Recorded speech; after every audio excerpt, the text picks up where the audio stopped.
Selamat pagi sahabat pembelajar, kita berjumpa kembali di seminar online yang diselenggarakan oleh Indonesia Belajar. Indonesia Belajar adalah sebuah media untuk belajar yang berisi motivasi, inspirasi, dan pengetahuan tentunya dari para narasumber terbaik di Indonesia. Hadir dalam platform mobile aplikasi yang bisa di-download di Google Play Store dan Apple App Store.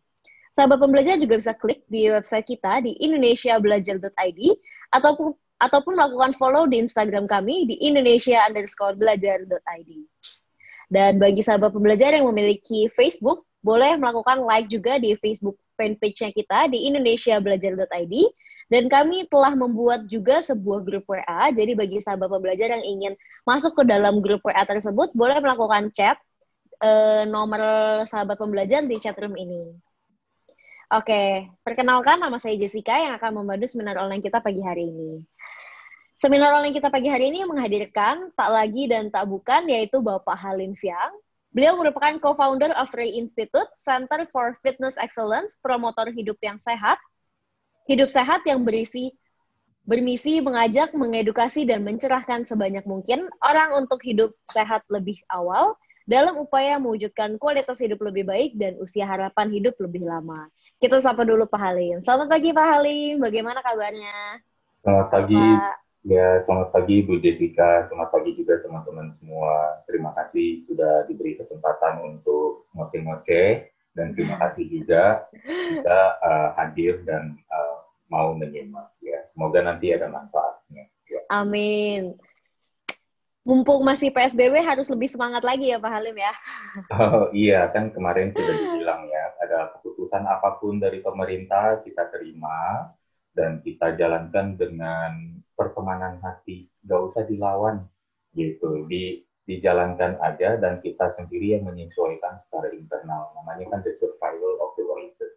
Kalau kita melawan itu namanya kita nggak wise kan. Jadi apalagi melawan yang punya wewenang, yang punya jabatan. Jadi lebih baik kita stay wise, kita beradaptasi aja di dalam.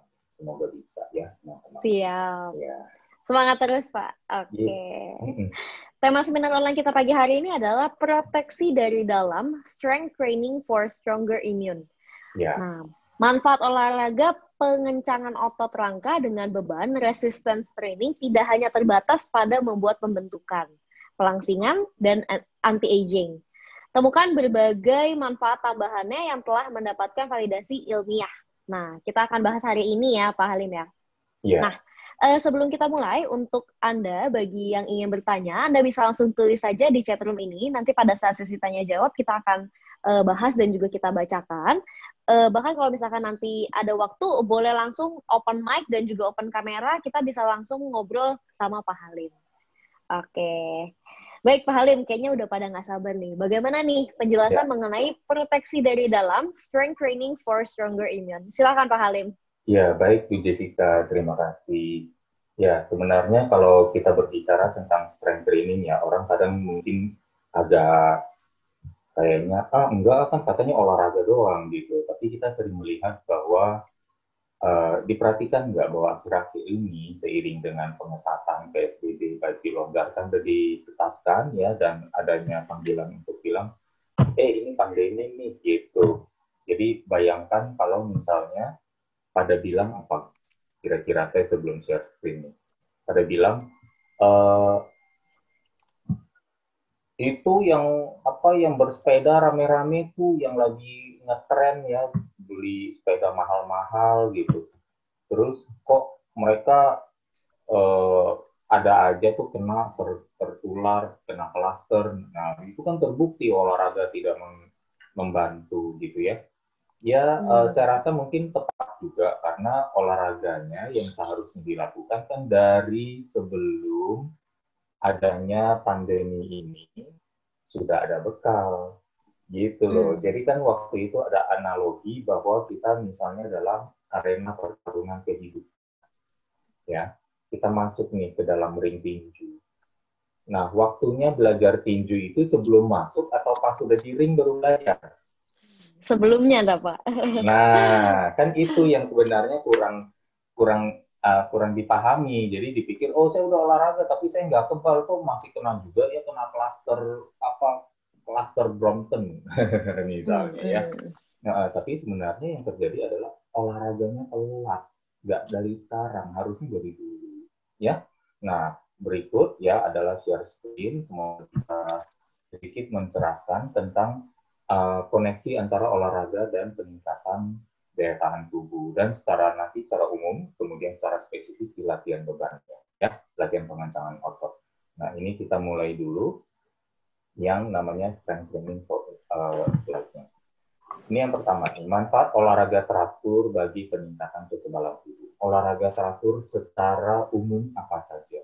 Ya, mau itu futsal, mau itu bersepeda, mau itu suka lari pagi, jogging, atau senam-senam di rumah menghadapi matahari pagi, atau apapun juga itu bagus adanya ya. Yang penting apa? Keteraturan. Masalahnya kita di Indonesia ini hangat-hangat soto ya, kita jangan bicara yang itu ya. Jadi kalau sotonya udah dingin udah nggak mau makan, jadi hanya hangat-hangat di awal gitu. Nah, bisa dibayangkan kalau misalnya kita teratur, inilah yang akan terjadi. Adanya compelling link, hubungan yang sangat jelas antara aktivitas fisik dan kemampuan defense atau kekebalan tubuh. Olahraga adalah faktor yang memperkuat sistem kekebalan tubuh, meningkatkan kegiatan perlindungan dan kesehatan metabolik. Ini yang saya tuliskan di dot point di kanan ini adalah sebenarnya intisari dari jurnal di samping, ya, dari studi yang tertera di jurnal ini. Ya, data yang ada mendukung adanya hubungan terbalik antara olahraga moderat dengan risiko penyakit menular maupun tidak menular. Jadi semakin kita teratur berolahraga, nah keteraturan ini gitu, semakin rendah risiko kita tertular penyakit maupun kena penyakit yang tidak menular. Nah, ini dipublikasikan tahun 2019, jadi studinya baru, sudah, ini mungkin pelaku studinya juga nggak tahu nih bakal ada pandemi di akhir 2019 atau awal di 2020. Olahraga memiliki pengaruh anti radang, anti inflamasi yang dimediasikan melalui berbagai jalur dalam tubuh dan berbagai lapis. Jadi tubuh kita sudah diciptakan begitu sempurnanya, memiliki defense mechanism yang luar biasa, tapi kita nggak tahu kita memilikinya. Padahal olahraga bisa mengaktifkan defense mechanism itu.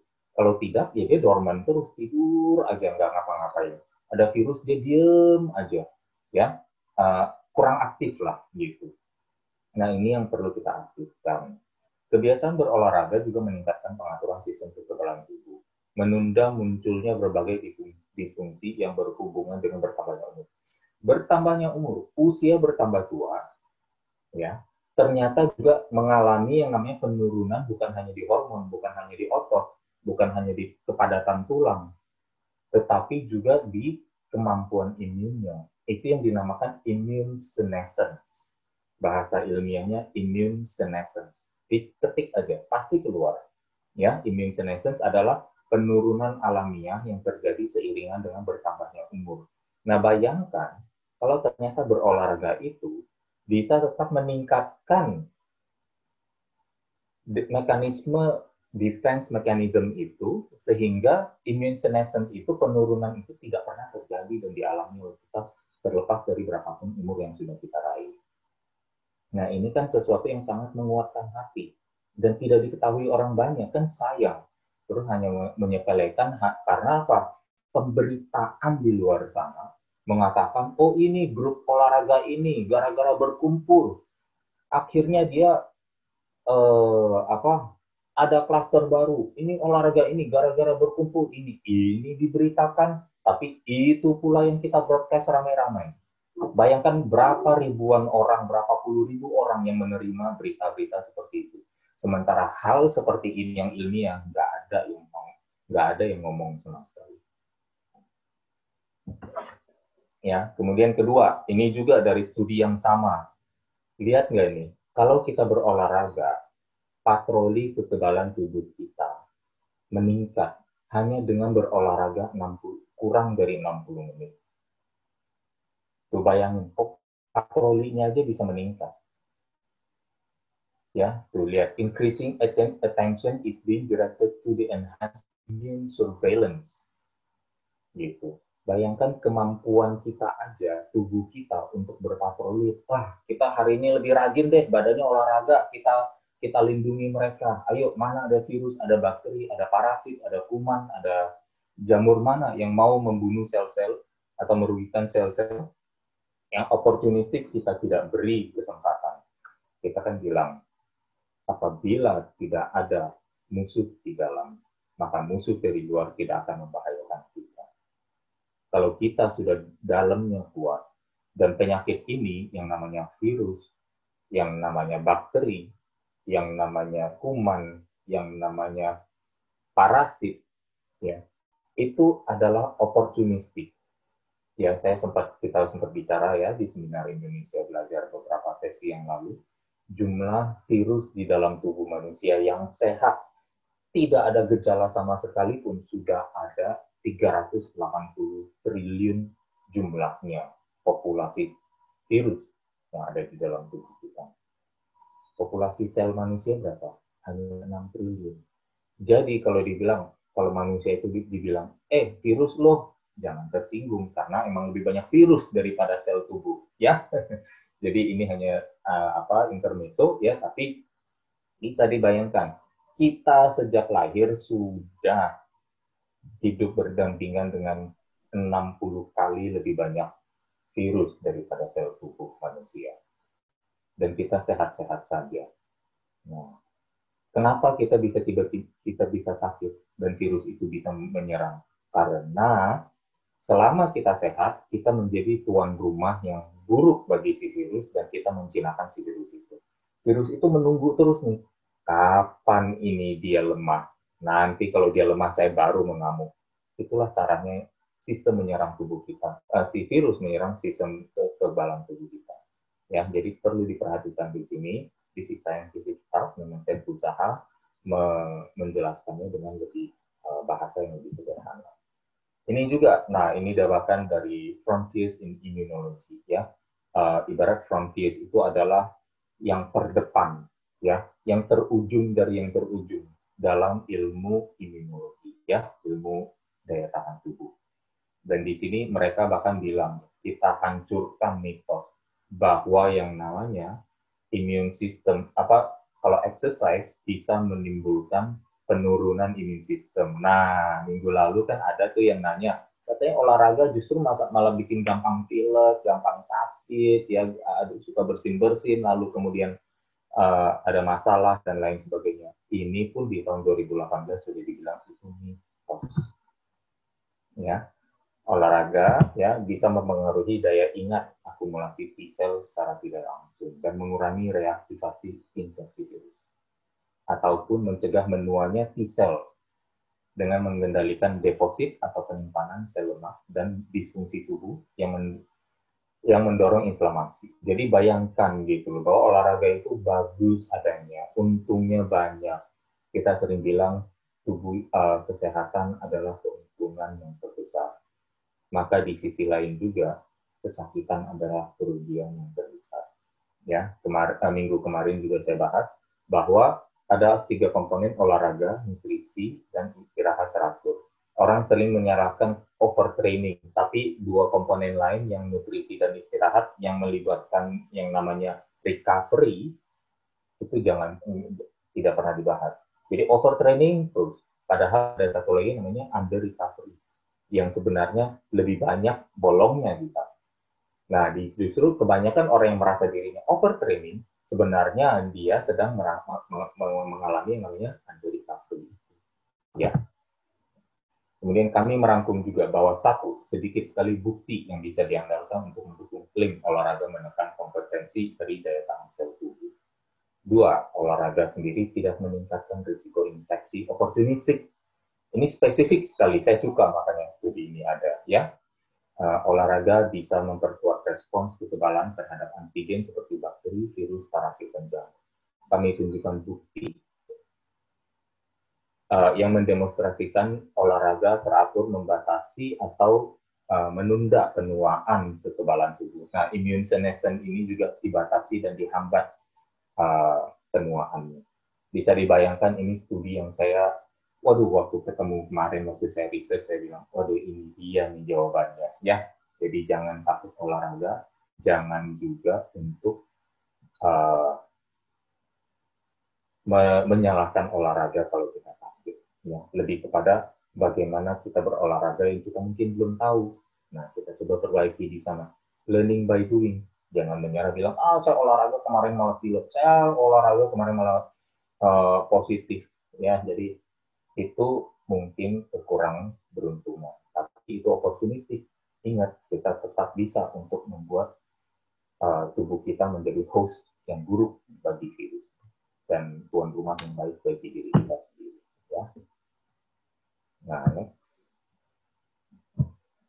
Ya, latih pikiran untuk lebih mudah menguatkan hati. Ya, latih pikiran untuk lebih mudah tenang dan tentram.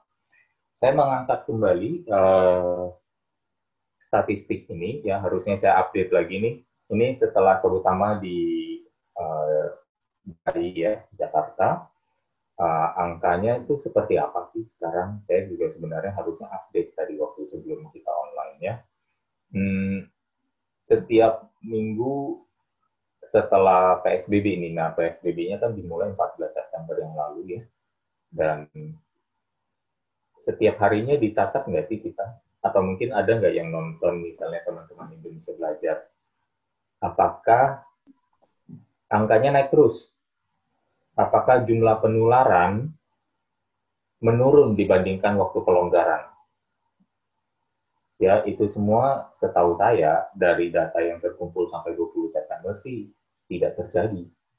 Ya, yang artinya angka penularan mah naik-naik terus, tinggi-tinggi terus. Ya, sebelum pengetatan, konon katanya penularan bisa di Jakarta aja bisa 1.000 per hari katanya. Ya. Setelah pengetatan, 1.000 juga. Ya, jadi ternyata boleh dibilang keputusan itu bisa kita simpulkan efektif atau tidaknya. Ya. Nah, sekarang kan kita bilang nih, tingkat kesembuhannya, ini kan ceritanya ada yang terjangkit dan ada yang belum ketahuan sembuh atau tidak. Tapi sejauh ini kita melihat bahwa yang sembuh itu sampai 96,1%. Tingkat kematian 3,9% atau kurang dari 4 orang dari per 100 yang terjangkit. Ya. Nah, statistik ini kita olah supaya menenteramkan hati kita. Nah, maksudnya itu. Ya. Coba. Nah, saya angkat lagi nih, ini slide minggu kemarin, teman saya tambahin sedikit. Bayangkan angka-angka yang banyak nih, ini bar yang di bawah nih, yang horizontal ini, ya, yang kita lihat, oh sepertinya angkanya besar ya, banyak nih, 80 sampai ujung angkanya itu cuma 20%. Itu cuma 16%, 15%. Hati-hati dalam melihat tabel sekalipun. Ya, ceritanya katakan orang-orang dalam kelompok penyakit ini nih, katakan di atas 50 tahun atau lebih signifikan di atas 60 tahun, ya, yang lebih kurang 1,2%, bahkan di 60 sampai 69 tahun aja hanya dari 1 sampai 3,5%, ya. Itu semua katakan udah punya penyakit. Penyakitnya apa? Nah, di tabel yang di kanan ini ada penyakit komorbid nih katanya. Nah, itu semua dikrem, angkanya kecil. Saya tidak menyepelekan jumlah yang meninggal. Ya, kita semua turut berduka. Ya, tapi kembali lagi, angkanya terlalu kecil. Ya, kenapa? Ada penyakit TBC di luar sana yang jumlah penderitanya 800.000 orang setiap tahun, tingkat kematiannya 16%. 16% dari 800.000 itu nembus 100.000 orang yang meninggal. Dan bukan penyakit baru, ini penyakit lama. Bertahun-tahun merenggut nyawa 100.000 orang manusia Indonesia. Dengan penularan droplet juga. Persis sama dengan coronavirus ini. Pikirkan baik-baik. 16% yang meninggal. Nggak ada tuh yang berduka. Nggak ada tuh yang distancing, nggak ada tuh yang suruh pakai masker, nggak ada tuh yang suruh cuci tangan. Apakah orang-orang waktu itu meremehkan nyawa dari 100.000 orang? Itu saya balikin lagi. Gitu loh. Jadi sebelum saya dituduh seolah-olah menyepelekan nyawa 4 orang yang meninggal, bukan. Tapi ada penyakit lain dengan cara penularan yang sama, memakan korban lebih banyak, dan kita waktu itu diam dan gak peduli. Gitu. Nah, tapi kita balik lagi deh, supaya jelas aja, jangan sampai nanti reimplikasikan sering banget nih. Gara-gara kita ngomong ya, kemudian dipotong, kemudian nanti saya kena somasi lagi ya, sama ormas dan ikatan-ikatan profesi. Tapi ini biar dijelaskan dulu ya, kita sama sekali uh, tidak simpati, bukan ya, kita sangat simpati terhadap semua kematian yang ada, seberapapun rendahnya, ya tapi tolong bagi para pemberi berita, tolong bagi para yang bekerja atau yang merasa sejawat dengan mereka, untuk fokusnya pemberitaannya nggak hanya di 4% itu. Ya kan? Bahwa ternyata ada yang namanya penambahan umur dan terjadi penurunan kekebalan tubuh. Itu yang immune senescence. Bagaimana supaya PR kita bersama sebagai satu negara adalah bagaimana caranya 4% ini diturunkan ke nol. Bukan dengan perawatan aja, tapi dengan pola hidup yang sehat yang seharusnya sudah dari dulu dijalankan. Tapi tidak pernah dipromosikan. Gitu loh. Dipromosikan pun, yes, asal kelihatan kerja, yes, asal kelihatan ngomong. Tapi apakah benar memotivasi orang, mengajak orang hidup sehat, bahkan sampai sekarang ada mana yang disuruh buka rumah sakit atau rumah sehat, ya kita tahu sendiri lah, gitu ya. Balik lagi. Nah, ini dia stres dan aging of immune system. Bahwa ternyata seiring bertambahnya usia mereka ini, ya, mereka juga semakin mudah stres. Harusnya sih semakin bijak ya. Tapi ternyata stres tahun demi tahun, nah apalagi sekarang nih, dikekang nggak boleh keluar rumah, ya banyak yang sulit berpenghasilan, penghasilannya turun semua. Saya udah nggak tahu berapa juta keluarga di Indonesia yang mengalami penurunan penghasilan dan apa dampaknya pada kesehatan. Apakah dengan penurunan penghasilan jadi tambah happy, tambah tenang, atau tambah panik dan tambah merasa tak berdaya. Ya. Kemudian ada lagi nih. Nah, ini dia. Tingkat sembuh itu dan selamat sampai 96-97%. Nah, di sini saya juga mau bilang terima kasih kepada para perawat, para medical care provider ya, telah berpartisipasi mewujudkan statistik yang bagus ini. Tapi Mbok ya diceritakanlah bagian yang porsi yang lebih besar ini ya, jangan cuma bagian-bagian yang mati aja yang diomongin terus. Udah bosen kita dengar angka kematian ya. Rakyat selalu kayaknya disuruh berduka terus. Mengucapkan selamat kepada yang sembuh, mengucapkan selamat kepada medical care providernya, nggak pernah kita lakukan. Nyaris tidak pernah. Ya. Next, sorry, slide-nya nggak jalan. Nah, ini dia ya. Jadi ada bagaimana caranya kita geser semua 3,4% itu masuk ke dalam bubble si sembuh dan selamat. Ya, saya rasa PR-nya ini jauh lebih memotivasi nih, bikin kita lebih excited daripada apa? Jangan satupun dari 260 juta orang Indonesia tertular. Bagaimana caranya? Kita kekang 260 juta orang itu, jangan keluar, jangan silaturahmi, jangan olahraga rame-rame, pakai masker. Bisa kita mengatur 260 juta orang. Kemudian didenda, dihukum push up, atau lebih baik diajak sehat supaya kalau sakit nggak meninggal. Mana yang lebih menjadi prioritas kita? dan apa yang sudah kita lakukan terhadap diri kita dalam segi kebiasaan hidup, maupun dalam hal mengatur jari-jari kita waktu mengirim podcast. Again, gitu loh. Ya, ini sesuatu yang sebenarnya saya sangat passionate about, karena saya ngajak orang untuk hidup sehat, melihat ke arah penguatan hati. Kita harus selalu melihat lagi ke dalam diri kita, self-evaluation. Nah, sekarang ke latihan pengencangan ototnya, ya, yang merupakan faktor penting dalam peningkatan kekebalan tubuh. Ini ada studi lagi, mohon maaf ya, banyak sekali studi-studi. Saya ini seorang mungkin geek ya, kutu buku. Nah, tapi sekarang berpindah nih, karena bukunya semua elektronik, jadi kutu laptop. Nah, saya ini kutu laptop. Ya, anti-aging therapy through fitness enhancement. Bahwa di sini ternyata sekali lagi, ya, peningkatan kebugaran fisik adalah terapi bagi penuaan. Bayangkan, nah apa yang turun tadi selama waktu kita semakin menua? Kekuatan otot, massa tulang, hormon, kinerja daya tahan tubuh, semuanya ini anti-aging di-delay, bahkan ditingkatkan. Bukan di-delay penurunannya aja, tapi ditingkatkan biar nggak turun-turun. Bayangkan coba, ya.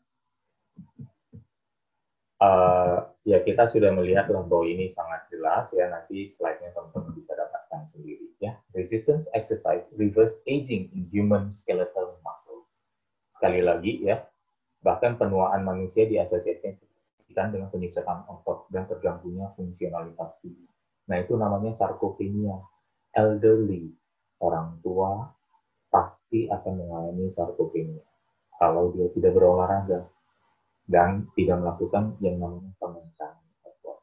Berbagai penelitian menunjukkan disfungsi mitokondria. Mitokondria adalah dapur pembakaran energi yang ada di dalam sel otot.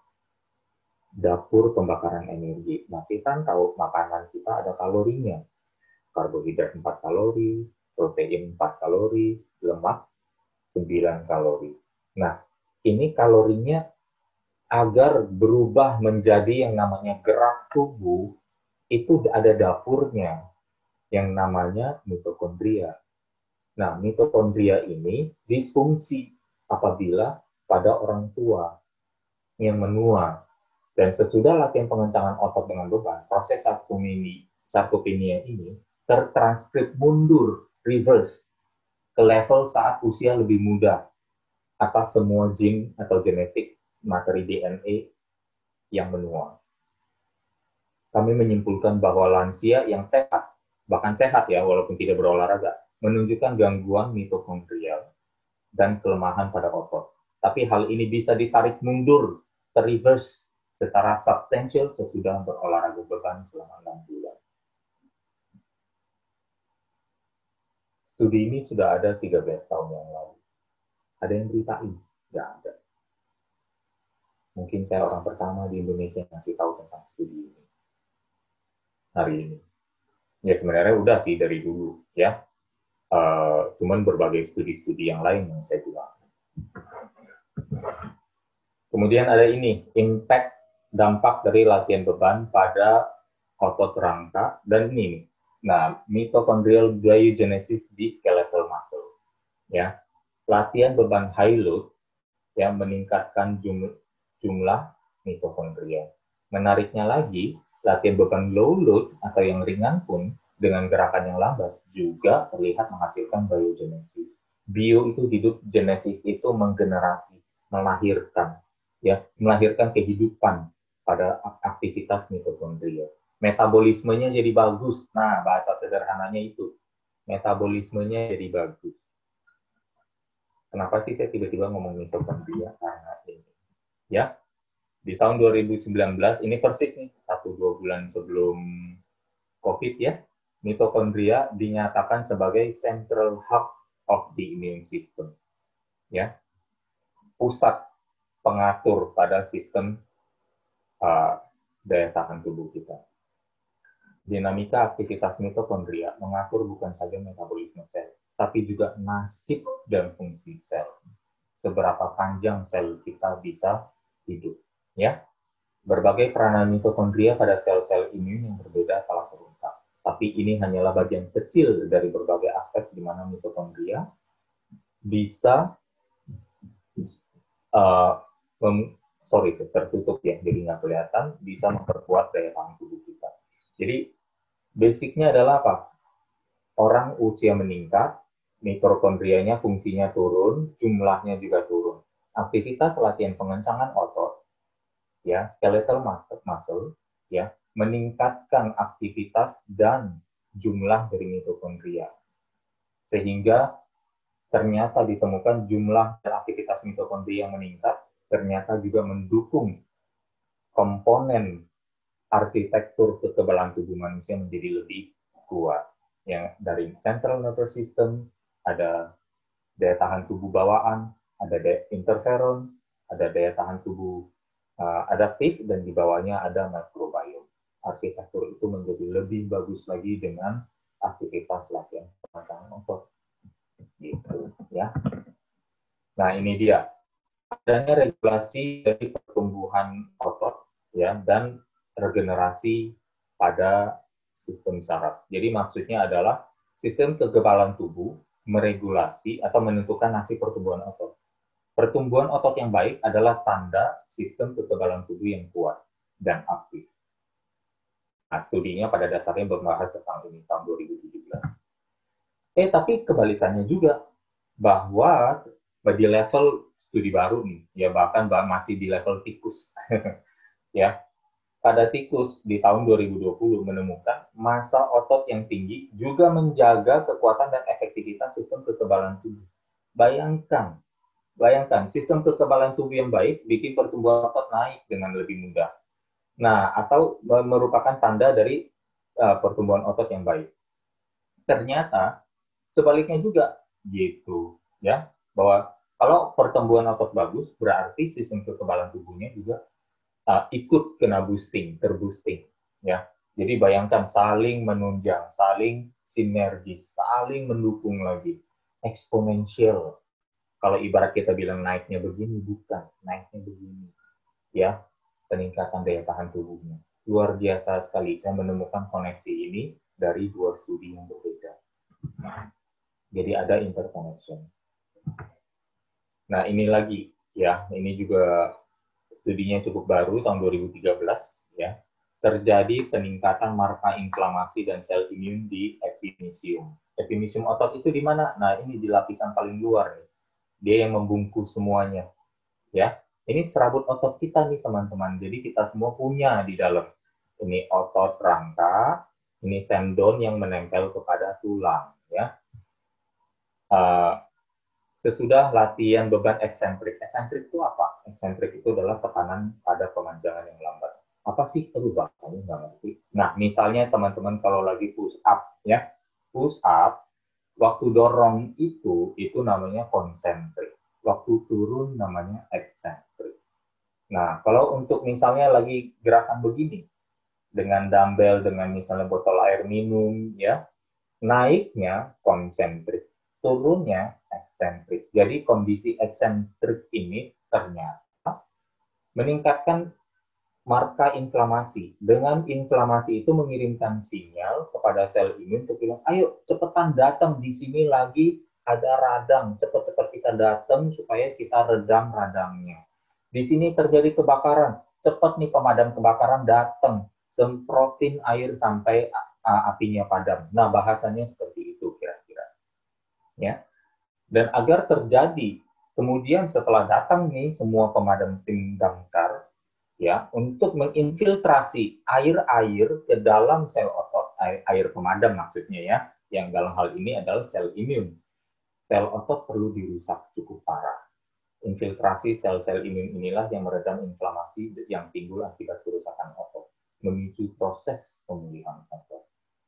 Obesitas atau penumpukan lemak menyebabkan makrofag, ya, salah satu dari komponen yang menimbulkan sitokin, ya, di dalam tubuh untuk menumpuk lebih banyak. Sitokin itu adalah sinyal yang nggak nyaman sebenarnya, ya. Obesitas itu bahkan dan penumpukan lemak bahkan membuat tubuh kita kita menumpuk yang namanya potensi sitokin storm, badai sitokin. Ya, makrofag berperan menimbulkan sinyal sitokin. Semakin banyak makrofag, semakin besar potensi badainya.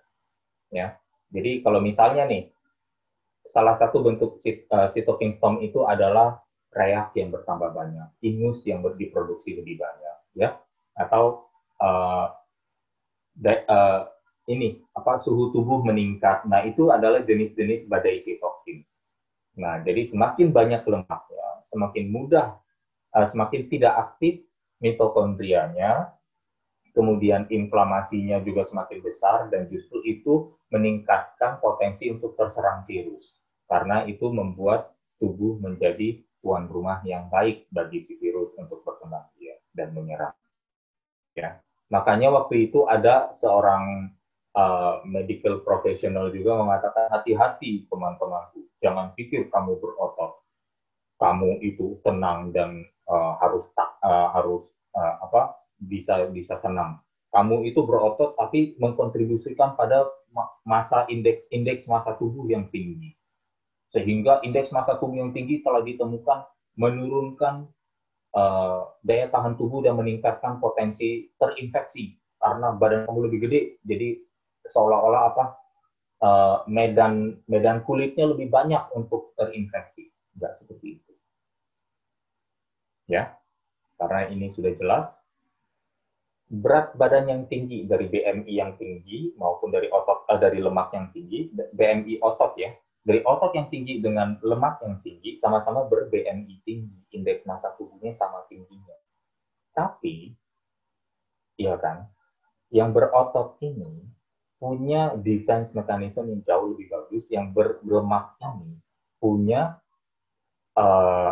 makrofag, sinyal-sinyal sitokin yang jauh lebih tinggi, yang bisa menyebabkan dia lebih susceptible, lebih rentan terkena virus. Jadi bedakan, nggak hanya BMI. BMI is only half the story. Indeks massa tubuh hanyalah setengah ceritanya. Ya, cerita yang lainnya adalah kalau di dalam indeks massa tubuh itu komposisinya seperti apa. Apakah lemak yang banyak atau otot yang banyak. Otot yang banyak. Dari studi yang ada yang menguatkan hati saya jamin tidak mudah untuk tertular. Kalau tertular pun tidak. Itulah yang dinamakan OTG, orang tanpa gejala. Mereka lah yang seharusnya menjadi idola. Orang-orang yang sembuh. Saya bingung, kemarin saya IG Live, ternyata data yang sembuh di Indonesia sudah menembus 200.000 orang. Tapi kok nggak ada beritanya ya, 200.000 orang ini. Kok nggak sharing sih di WhatsApp? Kepikiran nggak teman-teman? Jessica, pernah terima nggak WhatsApp broadcast dari orang yang sembuh? Belum, Pak. Jumlahnya Beritanya lebih banyak. Nggak ada ya, Pak? Iya. Tapi yang meninggal 9.000-an orang, ramai nggak pemberitaannya? Ramai sekali, banyak banget pemberitaannya kalau itu. That is the point. Gitu. Ya. Ini ya bukan hanya kita melihat dari segi, oke, apa cara yang kita bisa lakukan untuk supaya terkena lalu tidak kenapa-napa, tapi ini juga adalah solusi dari saya agar yang kena atau yang 4% itu bisa menjadi 0. Gitu. Ya, menjadi 0. 4% kematian, ya dibawa sampai 0%. Nah, ini gitu penguatan hatinya ada di sini, ya. Dan manfaat nutrisi juga. Nah, pembangun otot. Kita otot tidak bisa bangun kalau nggak ada nutrisinya. Nutrisinya apa? Protein, ya. Olahraga dan nutrisi adalah komponen penting dalam hidup sehat dengan berbagai manfaat yang kerap kali diremehkan atau tidak dihiraukan. Infeksi saluran nafas atas dan berbagai gejalanya adalah keluhan yang paling sering diterima dalam kunjungan dokter. Bukti ilmiah menyarankan kegiatan olahraga moderat, khususnya memiliki dampak nyata meningkatkan kekebalan dan menurunkan risiko infeksi dan tertular. Sekali lagi, banyak sekali studi di luar sana ya yang mengatakan apa? Nutritional and physical activity interventions untuk meningkatkan imunitas. Ya. Oke, apakah makanan yang tinggi protein baik untuk sistem kekebalan tubuh? Ya, protein adalah vital, ya, dalam pembangunan dan perbaikan jaringan-jaringan tubuh, sekaligus dalam melawan infeksi bakteri dan virus. Ya, immune system powerhouses such as antibodies and immune system cells, semua laskar, semua tentara, semua orang-orang kuat dalam sistem kekebalan tubuh kita, ya, seperti natural killer cell, T cells, phagocytes, lymphocytes, ya, cytotoxic cells, ya, semuanya antibody, ya, semuanya memerlukan protein untuk ada, untuk eksis, untuk tergenerate keluar. Terlalu sedikit protein dalam pola makan lead to symptoms of weakness, fatigue, apathy, and poor immunity. Tapi yang kita sering dengar, Bu Jessica, ya, bahayanya kelebihan atau kekurangan protein. Ada Kekurangan ya? Kekurangan ya Pak Halim ya? Bukan, yang sering kita dengar. Kelebihan ya? Oh, nanti kena ginjal loh. Sering nggak dengar begitu? Iya. Bahaya hati-hati. Iya. Bahaya kekurangannya nggak pernah diomongin. Seolah-olah gampang kelebihan. Saya mengikuti lecture dari Dr. Dan Lehman, kalau nggak salah, ya. Beliau ini 30 tahun meriset tentang protein, ya, ilmuwan muscle centric, ya, yang berfokus pada peran otot dalam berbagai aspek kesehatan tubuh manusia dan protein tentunya. Nah, di sana beliau mengatakan kebutuhan yang bisa dibilang asupan yang bisa dibilang tinggi, dikategorikan tinggi, itu harus tergantung tingkat aktivitas. Kalau aktivitasnya tinggi, 1,8 gram per kilogram berat badan pun masih dianggap rendah. Tapi kalau badannya nggak aktif olahraga, 1,2 pun udah ketinggian. Kembali lagi, ulah kebiasaan hidup kita. Ya, kalau kita boost dengan kebutuhan kita, 1,5 gram per kilogram berat badan protein, itu pun masih rendah. Gitu. Nah, AKG di Indonesia berapa? Angka kecukupan gizi itu adalah pemenuhan minimal. Angka kecukupan gizi itu adalah pemenuhan minimal. Itu ada di 0,8 gram per fisika, teman-teman sahabat pembelajar. Protein itu 1,8 anggaplah tinggi, 0,8 per kilogram berat badan adalah dianggap minimalnya. Nah, teman-teman bisa ada di sini dan fine-fine aja. Kebanyakan dari orang-orang yang belum ketemu 0,8, masih di bawah 0,8 aja, udah ditakut-takutin sama dampak protein kepada ginjal. Gitu.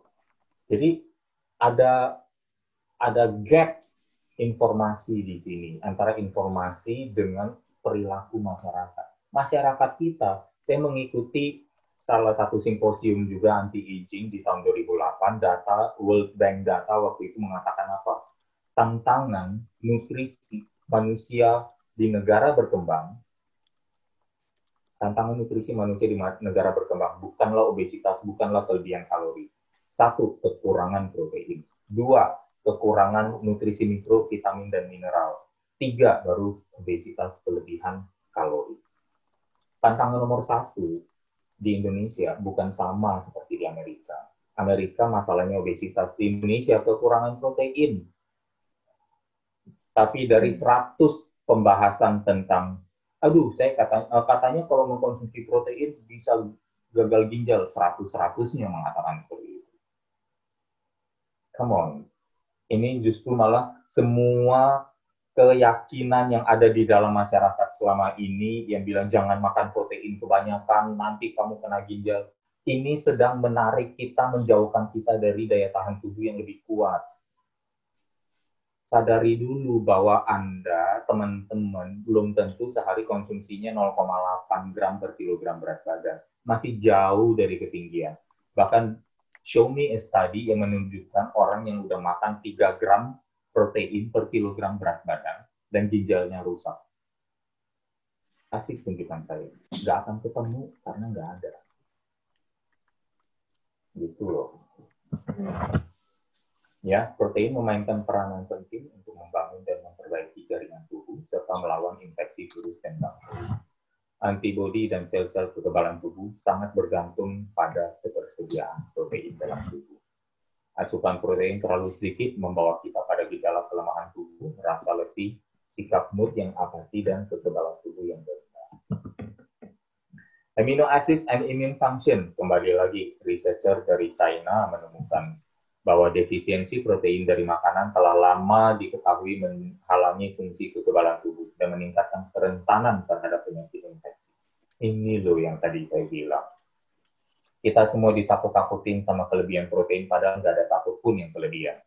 Bahkan banyak dari orang yang ditakut-takutin kelebihan protein itu sedang mengalami kekurangan protein. Studi terbaru menemukan peran penting asam amino dalam respon kekebalan dengan meregulasi aktivasi T limfocyte, B limfocyte, natural killer cells, dan macrophage. Cellular redox state, ya, ekspresi genetik dan pertumbuhan jumlah limfosit yang lebih banyak. Semua ini adalah komponen dari yang membunuh virus, yang mencegah virus mereplikasi atau bertambah banyak di dalam tubuh, ya. Produksi antibodies, ya, sitokin dan berbagai zat sitotoksik. Bayangkan amino asid yang merupakan komponen dari protein, komponen utama dari protein, besar manfaatnya untuk immune function, ya. Amino asid juga adalah kebetulan makanan dari otot. Jadi tolong diingat sekali lagi, ya, bahwa otot ini bukan musuh, ya. Otot ini sahabat baik kita dalam masa-masa seperti ini. Latihlah ototmu, ya. Bahkan dia juga senang disiksa. Siksa ototnya biar nanti bertumbuh, kekebalan tubuhnya nanti akan lebih aktif, patrolinya lebih hebat, dan semua laskar-laskar pembunuhnya, T lymphocyte, B lymphocyte, natural killer cells, dan segala macam makrofas itu menjadi lebih kuat untuk menghancurkan virus dan bakteri. Ya. Sekali lagi, ketika tidak ada musuh dari dalam, maka musuh dari luar tidak ada satupun yang bisa membahayakan atau menyakiti kita. Nah, alam semesta di dalam tubuh kita begitu luas, dalam, dan belum sepenuhnya terselam. Begitu besar kehebatan dan begitu banyak kebaikan yang Tuhan telah limpahkan ke dalam tubuh kita. Adalah kewajiban kita untuk mengenal dan mengetahui kehebatan dan kebaikan tersebut. Dan alangkah kurang bersyukurnya kita jika kita mengakui kehebatan dan kebaikan, jika kita tidak mengakui kehebatan dan kebaikan tersebut. Malah yang sekarang ramai luas terjadi adalah orang-orang yang menimbulkan musuh bagi dirinya sendiri dengan memunculkan rasa takut, khawatir, cemas, stres, hanya gara-gara terpengaruh untuk mengagungkan kehebatan virus. Bahkan menerima atau mendukung keputusan yang mengukung ekonomi yang menimbulkan musuh takut, musuh khawatir, musuh cemas, dan stres tersebut untuk berkembang lebih besar. Kebaikan dan kuatkan imun, baik, ya, sadari kebaikan dan kuatkan dirimu. Dimulai dari pikiran yang menguatkan hati. Tapi pikiran yang menguatkan hati baru bisa ada jika ada tambahan referensi pengetahuan yang tepat. Lakukan perbaikan kebiasaan hidupmu agar selaras dengan pikiran yang menguatkan hati itu. You'll be fine. Takkan ada hal luar yang mampu membahayakan diri. Ya, sahabat pembelajar, demikian dari saya. Terima kasih sudah mendengar ocehan saya. Hari ini terdengar mungkin sedikit emosional, ya, karena bukannya marah, bukannya kesel, bukannya apa, tapi merupakan satu luapan yang tertahan, seperti ibaratnya bendungan yang suami menahan air, bendungan yang sudah runtuh, airnya ini sedang meluap. Dalam arti apa? Begitu banyak yang ingin saya sampaikan, begitu banyak misinformasi di luar sana, misinformasi yang menakutkan, misinformasi yang melemahkan hati, kemudian perilaku kegiatan broadcast yang bayangkan 4% mendapatkan porsi pemberitaan 96%. 96% yang sembuh mendapatkan porsi pemberitaan 4%. Sangat tidak proporsional dan sangat melemahkan masyarakat kita. Kalau masyarakat kita lemah, keterjangkitan ini akan terus ada dan meningkat. Kuatkan, ya. Kita jadi anggota masyarakat, kita coba kuatkan diri kita. Tanggung jawab kita itu dulu. Lalu kita coba pengaruhi teman-teman kita. Kalau ada multi-level marketing, ini adalah multi-level spreading health, ya. Semoga bermanfaat adanya. Mohon maaf apabila ada yang tersinggung atau ada yang kurang berkenan. Kembali saya kembalikan kepada Bu Jessica, mungkin masih tersisa untuk tanya jawab dengan senang hati. Terima kasih atas perhatiannya. Oke, terima kasih Pak Halim. Terima kasih juga sahabat pembelajar. Oke Pak Halim, ini mungkin kita langsung aja sesi tanya jawabnya. Tapi sebelum saya sesi tanya jawab, mungkin saya akan bacakan beberapa komen yang udah ada di chatroom ya. Ini ada dari Pak Jok Oto. Noted katanya. Terus ada juga dari Pak Hendarto, maaf saya live. Ini ada Ibu Widya, setuju Pak, tiap hari was-was dengan berita buruk. Bu Nidia memberikan emotikon tanda jempol. Pak Lutfi, setuju Coach. Ya. Ini juga ada pembicaraan antara Pak Lutfi dan juga Bu Nidia ya. Pak Rio juga ada bilang, setuju Coach, mari kita sama-sama mengedukasi dan giat membagikan pola hidup sehat dengan rutin berolahraga dan mengatur makan untuk sama-sama memerangi COVID. Nah, ini juga Bu Nidia, share pengetahuan yang positif dan bermanfaat daripada mantengin berita yang menyebabkan panik dan kekhawatiran. Thank you Coach. Betul sekali nih Bu Nidia. Nah, ini sudah ada pertanyaan. Mungkin sebelum saya bacakan, saya akan bicara kepada para sahabat pembelajar. Jika memang sudah mau bertanya, boleh langsung open mic atau enggak, langsung aja melakukan chat pada chat room kita, karena waktu kita udah nggak terlalu banyak. Nah, ini dari Ibu Legita. Selamat siang Pak Halim. Halo, saya tuh mau tanya nih Pak. Tadi Bapak ada bahas mengenai latih pikiran untuk lebih mudah menguatkan hati. Aku cerita sedikit ya Pak, jadi teman mamaku tuh punya mama, dia sehat, memang umurnya sih sudah tua, udah 80 tahun, tapi dia sehat banget, biasa setiap pagi tuh selalu jalan, sapa-sapa tetangga, dan lain-lain. Tapi karena teman mamaku itu khawatir dengan mamanya itu yang sudah sangat tua, dia nggak kasih mamanya itu keluar-keluar lagi, karena rentan kan umur segitu kena corona. Berbulan-bulan mamanya teman mamaku itu di kamar terus, sehingga dia stres setiap hari dengar berita bahwa banyak yang meninggal gara-gara corona. Akhirnya mamanya teman mamaku ini meninggal, padahal dia sehat banget. Pertanyaannya itu, bagaimana kita bisa melatih pikiran kita, dan nggak mungkin dong kita lagi ngerasa sedih, tapi pikiran kita berubah jadi senang. Kita kan manusia, punya hati dan perasaan, kadang perasaan yang susah ditahan. Dan pikiran susah dikendalikan. Namanya kepikiran, mana bisa tiba-tiba nggak kepikiran. Gitu Pak, mohon pencerahannya ya Pak Halim, terima kasih. Ya, terima kasih pertanyaannya Bu siapa tadi? Legita. Bu Legita, terima kasih duka cita atas meninggalnya mama teman ya. Sangat disayangkan orang sehat ternyata ya ini salah satu bukti bahwa ternyata stres bisa membunuh kita lebih parah daripada virus.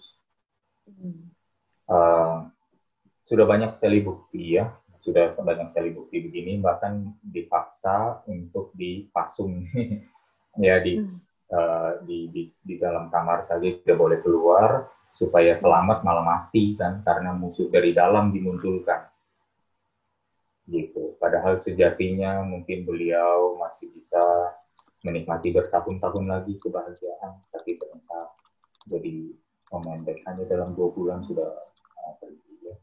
Ya, tentang kesedihan saya rasa sebenarnya mungkin sederhana Bu ya. Wah, saya kalau mau bahas ini bisa 3 sesi Indonesia Belajar lagi nih seminar ya. Mungkin kita coba bahas itu, tapi saya bukan pakar di spirituality dan kebahagiaan ya. Saya sendiri juga masih naik turun, jadi saya bukan pakar kebahagiaan. Saya merasa belum berhak nih untuk bahas begini sebenarnya. Tapi intinya begini, kita sebenarnya sedih kecewa karena apa, boleh kita? Kita sedih dan kecewa karena ada yang namanya harapan, tapi ketemu kenyataan di sini, ya kan? Nah, yang perlu ditanyakan, kenapa harapan harus setinggi ini? Bisa nggak diturunin supaya pas kejadian dengan kenyataan, matching jadi happy? Si gap, sadness gap ini jadi tidak ada. Ini yang perlu kita mungkin pikirkan. Apa iya yang salah ini selalu di sini yang harapannya rendah? Apa yang terwujudnya rendah? Kan udah tahu dalam berbagai pengalaman hidup kita, harapan kita lebih banyak terpenuhi atau lebih banyak tidak terpenuhi? Lebih banyak tidak terpenuhi. Nah, udah tahu begini ya diturunin dong. Kok masih ngeyel di atas terus? Maksudnya apa? Turunkan standar bahagianya. Turunkan standar terpenuhinya harapan. Maka dengan begitu, kita mengeliminasi yang namanya kekecewaan. Ya, tapi saya berhak mendapatkan yang terbaik. Yang terbaik itu apa? Gitu ya. Jadi kita pikirkan lagi deh banyak hal, terutama dalam hal manajemen harapan dan kenyataan gitu. Tapi sekali lagi, kalau harapannya tinggi, boleh, asal itu tergantung kepada diri kita sendiri. Satu-satunya orang yang bertanggung jawab atas terpenuhinya harapan ini adalah diri sendiri. Fine, gak apa-apa. That's personal goal. Tapi harapan ini kebanyakan ditujukan atau dimintakan kepada orang lain untuk memenuhinya. Orang lain yang diberi tanggung jawab di sini. Dan banyakannya rendah. Makanya nggak ketemu. Nggak ketemu, kitanya kecewa dan kesal. Itu terus. Jadi saya alih-alih daripada, oh bagaimana memanage rasa sedih, ya balik lagi. Sedih yang ada sudah terjadi. Ya. Mungkin yang perlu dikalibrasi di sini adalah harapannya. Dan ini berhubungan dengan apa? Sense of self kita. Bahasa kasarnya mungkin adalah ego kita. Ego kita lah yang menentukan harapan itu sendiri. Ketidakadaan ego atau menurunnya ego sekaligus harapan itu juga akan turun. Mungkin seperti itu. Ya, semoga terjawab. Ya. Terima kasih Pak Halim, keren sekali nih jawabannya Pak Halim. Semoga Ibu Legita terjawab ya, Ibu Legita. Ini saya akan bacakan lagi, ada beberapa yang sudah komen. Ini ada Pak Junus, thank you Pak Halim. Ada juga Ibu Rosella, mantap sekali Coach. Ada Pak Aryo, terima kasih Coach. Pak Lutfi, thanks Coach, mantap banget. Coach Halim pencerahannya keren. Thanks Coach, ada Dr. Jerome. Ada juga matur thank you Master Halim gitu. Ya, mantap. Terima kasih Pak Halim atas pencerahannya. Mungkin ada satu pertanyaan terakhir kali ya Pak. Ya. Kan ini mungkin jadi gini Pak, kan kita harusnya itu olahraganya itu kita harus sering dan juga rutin kan ya Pak ya. Nah, kalau misalkan kita sudah rutin olahraga dan memang kita sudah kapasitas kita tuh sudah kuat, bisa dibilang seperti kuat seperti itu ya Pak. Kalau suatu saat itu kita nggak olahraga berapa waktu, apakah kita itu akan menjadi lemah lagi Pak? Iya, oke. Sebenarnya kan olahraga itu sendiri adalah momen rangsangan ya. Jadi sebenarnya yang memberikan sinyal kepada tubuh untuk berespon. Kalau sinyalnya itu berhenti, ya otomatis tubuh berhenti merespon. Gitu. Itu yang pertama. Maksudnya imun sistem kita, apa segala macam tadi, mitokondria kita, sel otot kita berhenti merespon kan, karena tidak dipanggil-panggil lagi. Ibarat dibuat dormant lagi, dibuat tidur. Kemudian tubuh mungkin setelah mengidentifikasi hal tersebut setelah sekian lama, ya kan, tubuh akan bilang apa? Oh, kalau tantangannya sudah berkurang, mitokondrianya, hormonnya, ototnya, tulangnya, kita kembalikan kepada kebutuhan minimum saja. Kebutuhan minimum apa? Ya cukup untuk dia bangun dari tempat tidur aja deh. Karena masih dipakainya itu. Cukup buat dia ngangkat gayung air buat mandi ceritanya. Atau buat megang shower gitu. Cukup untuk dia naik turun tangga 1 level 2 tingkat aja di rumahnya. ya udah ototnya akan turun ke level paling minimum. Karena menjaga otot itu mahal. Dalam arti tubuh nggak suka menjaga otot. Otot gampang pergi dari kita. Lemak yang senang memeluk tubuh kita terus menerus. Gitu. Jadi kalau kita berhenti berolahraga, ya sinyal untuk memunculkan respon dalam tubuh kita berhenti. Dan next yang telah tubuh lakukan adalah homeostatis. Mengembalikan semua fungsi tubuh itu ke level minimum. Karena olahraga itu adalah dia memberitahu, adalah sinyal untuk mengatakan, ini loh maksimumnya, tubuh kamu ini diperlukan di level ini, kamu harus merespon di tinggi ini juga. Gitu. Tapi kalau kita tidak memberi respon dan ternyata aktivitasnya udah turun, sinyalnya udah nggak ada, ya tubuh akan menyesuaikan. Homeostatis ini adalah satu kata yang sering sebenarnya sekali terjadi dalam tubuh kita, tapi tanpa kita sadari. Jadi hati-hati. Gitu. Homeostatis atau proses adaptasi untuk menemukan balance yang baru. Gitu. Oke, siap. Terima kasih Pak Halim. Ya, Oke, bagi sahabat pembelajar. Mungkin tambahan, ya, ibarat sikat gigi ya. Kalau kita udah berhenti sikat gigi, apa yang kira-kira akan terjadi? Ya, gigi kita mungkin masih akan sehat, tapi mulut dan mungkin bau. Ya, berkumpulnya bakteri, menumpuknya karang gigi dan segala macam, lama-lama jadi apa? Rontok giginya, ya, copot satu persatu. Jadi rusak ya? Jadi rusak. Ya, hampir seperti itu konsepnya. Jadi, olahraga sikat gigi adalah kebutuhan, ya, bukan rekreasi. Kebutuhan berarti perlu ada, ya, 15 menit aja per hari, udah bagus. Mungkin bagi para sahabat pembelajar yang wanita, apalagi kan biasanya kalau misalnya lagi datang bulan, itu pasti niat untuk berolahraganya itu menurun tuh Pak. Kebetulan saya juga kayak gitu. Jadi mungkin karena takut nanti kita menjadi lebih lemah, lebih baik kita berolahraga juga, tetapi mungkin dikurangkan. Yang penting kita berolahraga gitu ya Pak Halim ya. Iya, betul. Penting kita rutinkan saja. Iya, kadang mood kita aja sih. Sebenarnya kita juga nggak jelas moodnya dari mana, hanya mungkin terpengaruh hormon sebenarnya. Padahal mah, kalau kita lihat banyaknya disyukuri ya, dalam hidup kita masih bernafas, kita masih ternyata banyak work from home, banyak di rumah, dan akhirnya dekat dengan orang-orang yang kita sayangi, masih di sekitar kita, dan begitu dekat dalam jangkauan untuk kita bisa peluk, ya. Itu kan sesuatu yang untuk disyukuri. Kenapa tiba-tiba mood jelek dari menstruasi mengganggu kita untuk olahraga, kan sayang. Betul. Iya. Baik. Terima kasih Pak Halim. Oke, mungkin bagi sahabat pembelajar yang sudah tidak ada pertanyaannya, saya akan tutup. Terima kasih Pak Halim atas pencerahannya hari ini, sangat luar biasa. Terima kasih juga sahabat pembelajar yang sudah hadir dalam seminar online kita hari ini bersama Pak Halim. Bagi sahabat pembelajar yang ingin masuk ke dalam grup WA, jangan lupa untuk langsung melakukan chat di chat room-nya dengan memberikan nomor, nanti kita akan masuk ke dalam grup. Dan jangan lupa juga minggu depan kita akan bertemu Pak Halim lagi di jam yang sama dan hari yang sama ya Pak Halim ya. Tentunya dengan tema yang luar biasa. Oke, Pak Halim dan juga sahabat pembelajar, terima kasih. Saya mohon undur diri. Boleh mungkin buka mic-nya, kita sama-sama ucapkan terima kasih kepada Pak Halim. Salam sukses luar biasa. Terima kasih.